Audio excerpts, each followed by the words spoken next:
On today's program, we're going to interview a very determined young man called Hassan Baraka. Hassan was born in Morocco, but he grew up in Madrid and London.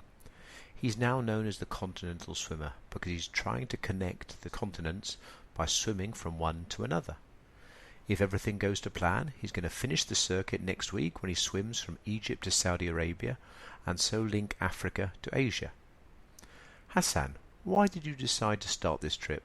Well, one day in summer, 2 years ago, I was travelling by ferry between Tarifa and Tangier, and it took 3 hours from the time we started queuing to go on the boat until we got off the boat, and I thought, I'm sure I can do it faster. So I trained and it actually took me 4 hours, but that was because the currents pulled me further. I was pleased to link the country where I was born and the country where I grew up.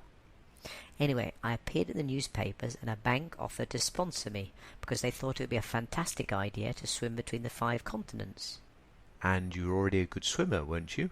Well, I've always loved sport, and I do extreme sports like kite surfing and kayaking and mountain climbing and play rugby, but I wasn't good at swimming. I've got better now, of course, but that's just because of all the training I do. When I started, I found it difficult. Now I feel I could run a marathon every day. And you don't do it all on your own now. I have a team of top swimmers from all over the world to help me. They're from Germany, the USA, Spain, and they help to plan the route that we took and make sure I train hard enough. So of course you've travelled all over the world now. Which of the swims was the most difficult? Have you had any problems with sharks, for example? Well, sharks, no. I think the most difficult one was in September when I was swimming from New Guinea to Indonesia, the link between Oceania and Asia. The waves were very high and there were lots of sea snakes around. Really?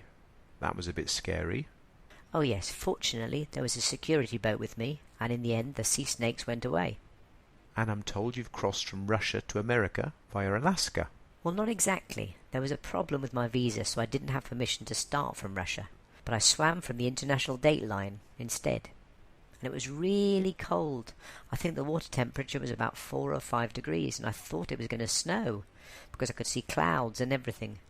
But in the end there wasn't a problem. Afterwards I got a cold, though. And the final part of your trip is to swim from Egypt to Saudi Arabia, isn't it? When are you doing that? We wanted to go on Wednesday, but in the end it's going to be next Thursday at 10 in the morning. I'm swimming across the Gulf of Aqaba, about 10 miles in a straight line, so I'm going to be in the water for about 2.5 hours. I suppose it's going to be hotter than Alaska. Well, good luck, Hassan. Thank you.